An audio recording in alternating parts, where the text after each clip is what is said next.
So when we think about the important functions of the membranes, we want to think about their ability for transport. So they allow some molecules to go through and others to not. They also allow the exchange between the intercellular fluid and the extracellular fluid. So this is what helps certain ions or molecules to be exchanged. Oxygen can be exchanged, carbon dioxide can be exchanged across the membrane. Membranes are selective in what can cross, so separate extracellular and intracellular materials. This is why we have different proportions of ions in the intracellular fluid and extracellular fluid. We have different types of structures in both on both surfaces of the membrane. And that is because some things can go through and others cannot. So there are two different environments that exist in both the intracellular and extracellular space. Some of the important molecules that need to be transported are nutrients and oxygen. These need to go into the cell.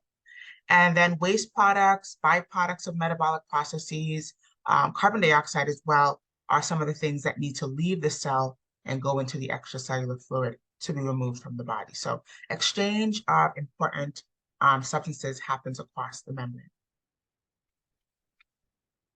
Now, again, the membrane is selectively permeable, so it's going to allow some things to go through, others to not. And selective means that it's restrictive. It's going to allow substances that are non-polar, so oxygen can freely go through the membrane, carbon dioxide, fatty acids, any type of lipid, hydrophobic molecule can go freely through the membrane. Other molecules that cannot go through are going to be ions. So ions are charged particles like sodium, calcium, potassium. Charged particles cannot go through the membrane. Polar molecules can also not go through the membrane. So some of our proteins, especially like the cytosolic proteins, are example of being polar, and they exist only on one surface of the membrane. Other examples are glucose, proteins, so we just mentioned proteins, sodium, which is a charged particle. These are all, because of their size, shape, charge, or polarity, they cannot go through the membrane. Let's move on to our second lecture objective to explain the role of the chemical, electrical, and electrochemical driving force in the passive transport of substances across the membrane, and then we're going to distinguish between active and passive transport. So when we think about transport, there can be two directions of movement for molecules. They can be moving spontaneously or passively. Passively means that they're moving down their gradient. So in the example that we see here, the ball moving down the hill, so the movement of the orange ball from the top of the hill to the bottom of the hill, this would be an example of passive transport.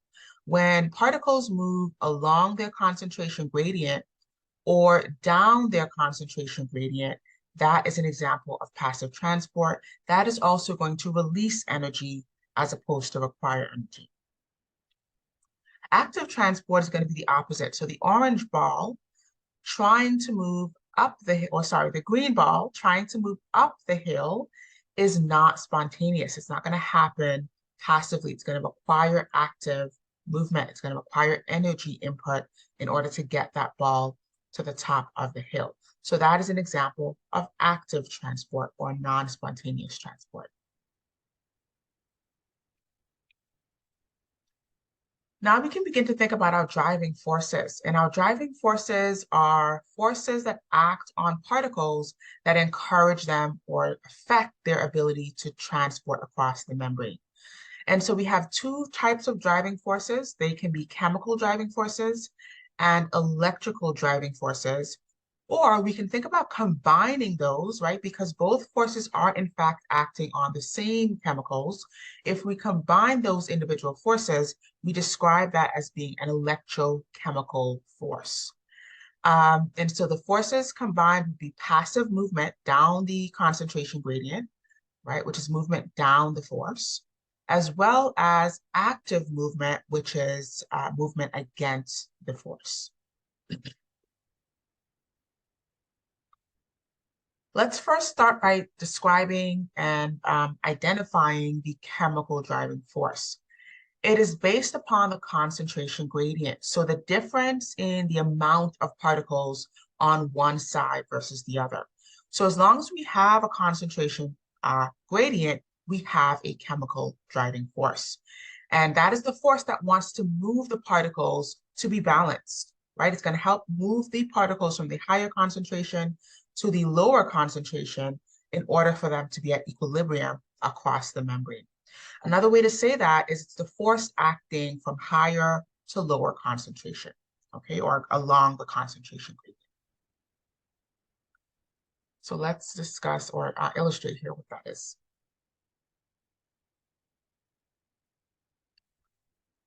So we can describe the chemical driving force as being movement of particles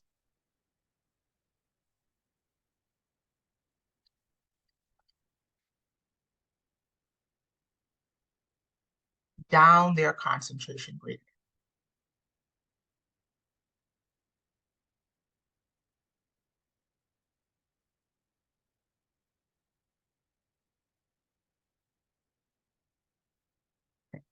We can also say that it's a force moving particles from high to low concentration. So a force moving particles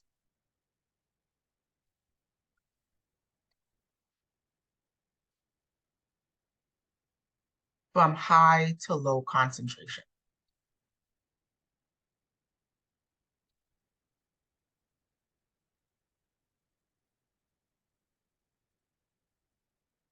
Okay. So let's look at a little scenario here. So here's our hypothetical cell. And the cell membrane here, we want to identify that it is semi-permeable.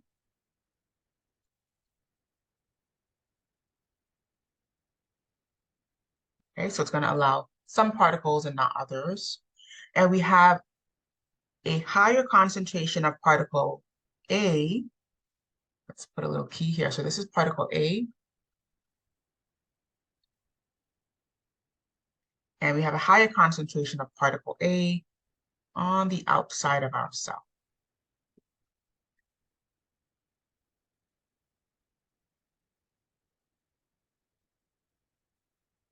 And a small amount on the inside. Let's take particle B.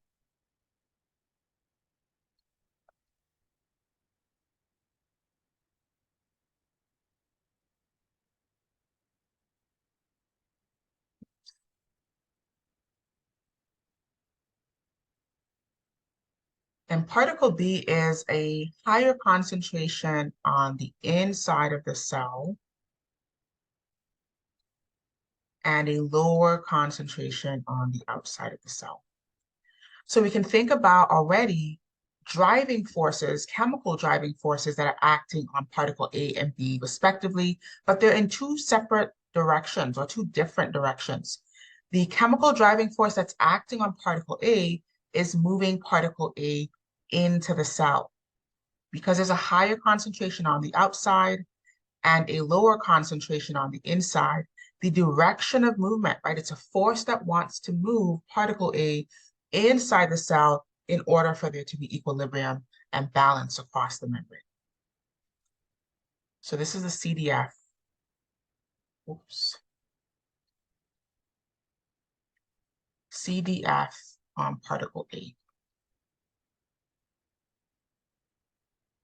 Alternatively, the chemical driving force on particle B wants to move it in the opposite direction. So higher concentration of particle B inside the cell, lower concentration outside the cell. So the chemical driving force that's acting on particle B is going to move it in the opposite direction, right? It wants to move it from high to low concentration. So this would be the CDF acting on particle B. Okay. So essentially, we're moving down the concentration gradient from a place of higher concentration to lower concentration. And that is our chemical driving force. Okay. Let's take a few seconds to finish up and then we'll keep going.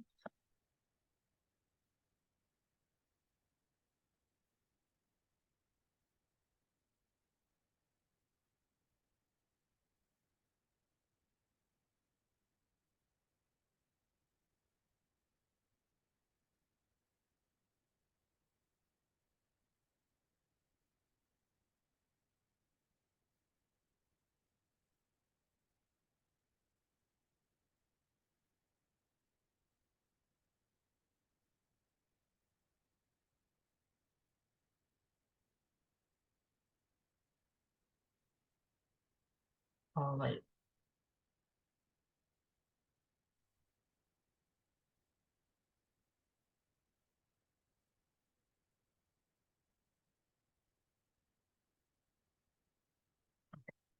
So let's keep going and describe the electrical driving force now. So the electrical driving force, we need to talk about some terminology to really understand the electrical driving force. And we want to think about what an ion is first. An ion is a charged particle. So it is a particle that is carrying a charge. It can be a cation, which is a positively charged particle. Examples would be sodium and calcium. Or it can be an anion, which is a negatively charged particle. Example could be chloride. And when we think about the charge on the particle, that's going to help determine the membrane potential. And the membrane potential, it's identified as this symbol here, so V and a subscript M. And it's a force that is caused by an unequal distribution of charge. So an unequal distribution of anions and cations across the cell membrane. So this is a source of energy, right? Because we have a separation of charge. If you think about batteries, if you think about any potential to do work, it's really a positive and negative end that is creating a separation, which is a force. It's a source of energy. So that separation of charge along our membranes is the exact same scenario. Typically, there is a higher concentration of positively charged ions in the extracellular fluid. And then there is a negative, abundance of negative charge on the inside of the cell. So the inside of the cell is typically more negative with respect to the outside of the cell. And what that means is there's a separation there. So there's a strength or a force or a charge to move particles as well. We typically measure the membrane potential in terms of millivolts. And we usually reference the polarity of the intracellular fluid. So when we say, for example, that the membrane potential is -70, that means that the inside of the cell is -70, has -70 more particles, right? So there's an abundance of negative particles on the inside of the cell with respect to the outside of the cell. So whenever we give a number to that value, it's referencing what's happening on the intracellular environment. And the membrane potential is really important. It's the basis for exciting a cell. So because we have a resting potential existing across the membrane, we can now manipulate that charge and excite the cell. Things like our neurons and muscle cells, they have that baseline membrane potential, which can then, we can manipulate the movement of ions and then excite the cell and encourage cellular communication, especially with neurons. So understanding the membrane potential is really the basis for understanding how we can have the action potential and other types of forces moving along the cells. Let's look at an example here. So here's our cell membrane or plasma membrane separating the intracellular fluid from the extracellular fluid.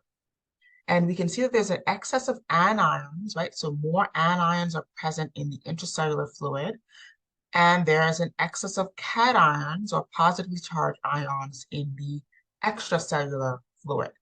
So what this means is that the membrane potential here, first of all, there's a separation of charge, right? There's an abundance on one side versus the other. Secondly, there's an abundance of negative on the inside. So if we were to give a membrane potential to this cell, that would be negative because we're referencing the intracellular fluid with respect to the extracellular fluid.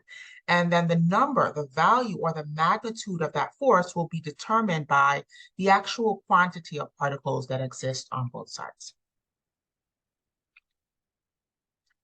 Let's talk about some principles of the electrical driving force. So opposites attract and like repel, right? What does that mean? That if we have an abundance of negative charge on one side of the membrane, it's actually going to attract positively charged ions. Same thing is true for the extracellular fluid because there's an abundance of positively charged ions. It's going to attract negatively charged particles. So that opposites attract is an important part of the direction of movement according to the electrical driving force and according to the charge on the particles. We also want to think about the polarity of the cell, and the direction of movement is going to be determined by that polarity as well as the charge on the particle. So if we think about the direction of where the particles will move, it's determined by the polarity, the abundance of negative or positive on both sides of the membrane, as well as the individual particle in question. What is the charge on that particle that we're talking about? And that will determine the direction of its movement. So let us illustrate that and put that into an example here.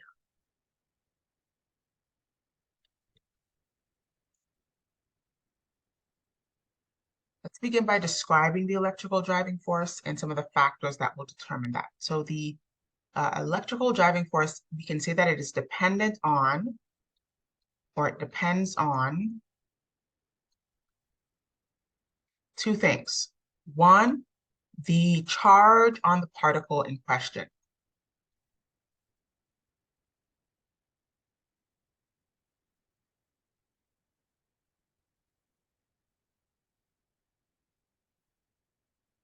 The charge on the particle in question.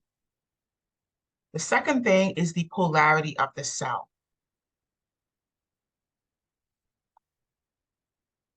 The polarity of the cell.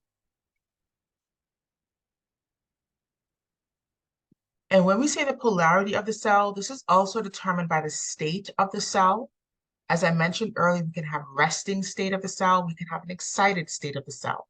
So if the cell is resting, we know that it's going to have that typical negative environment inside versus the outside. But if the cell is excited, there's actually going to be a flip in that. There's going to be a positive environment inside.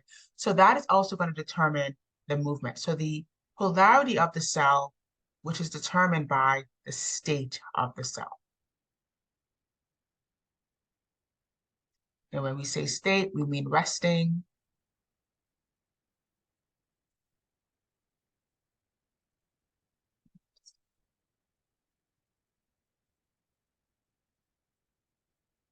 resting versus excited.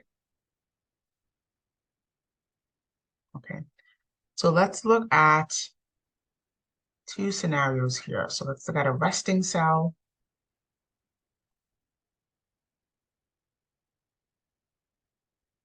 and then an excited cell.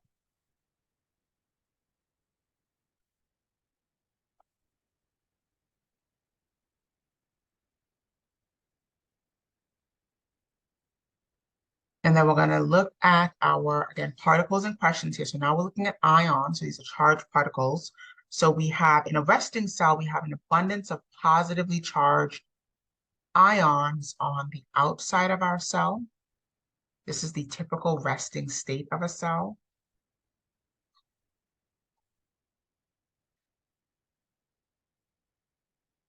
And very few on the inside. And the reverse is true. We have an abundance of negatively charged ions inside.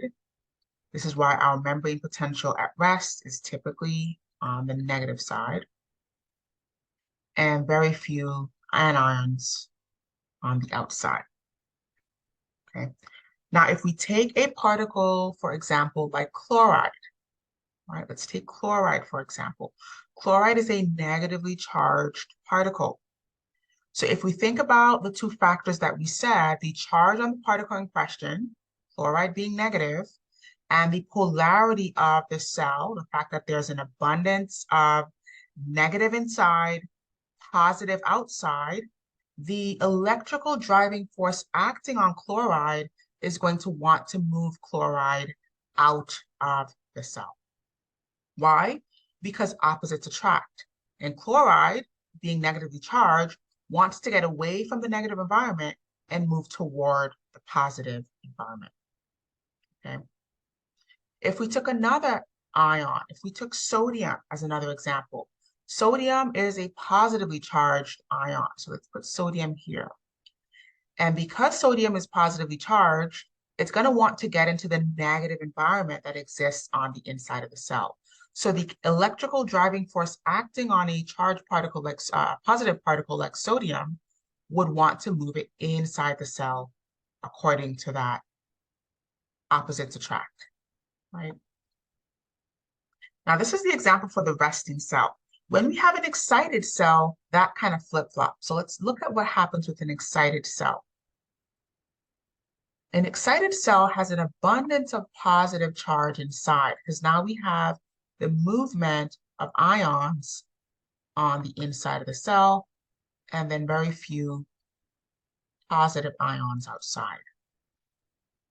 Likewise, a excited cell will have a few negative charges and so a few negative particles inside and then abundance of negative particles outside.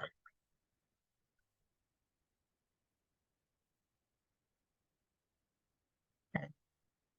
So we can already begin to predict the direction of movement of our ions in this scenario. If we had chloride,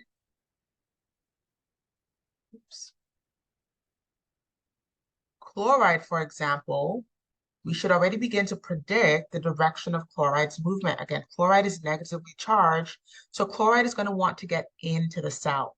In this scenario, in the scenario of an excited cell, chloride wants to move into the opposite direction.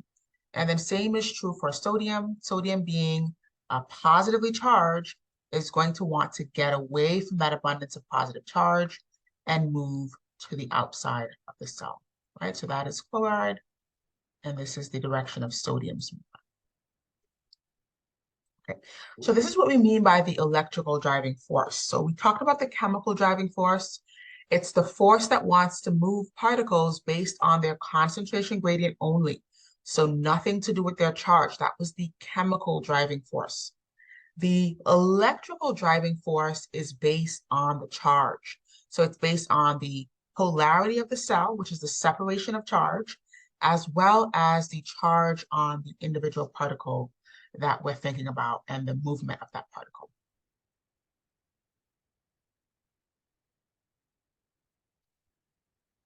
Okay.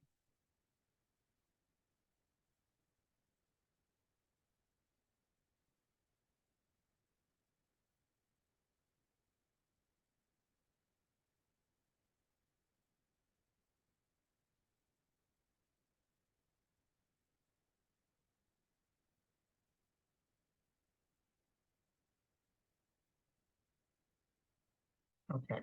So let's keep going here. And here's a really nice video. I'm not going to play it now, but it's posted in Brightspace. This can help to just clarify and explain these two forces in a different type of way. So if you're having difficulty so far with what we've described so far, definitely look at this video that will help to clarify this. And it's really important to understand this before thinking about combining the forces. You have to understand the forces separately in order for it to make sense when we combine them.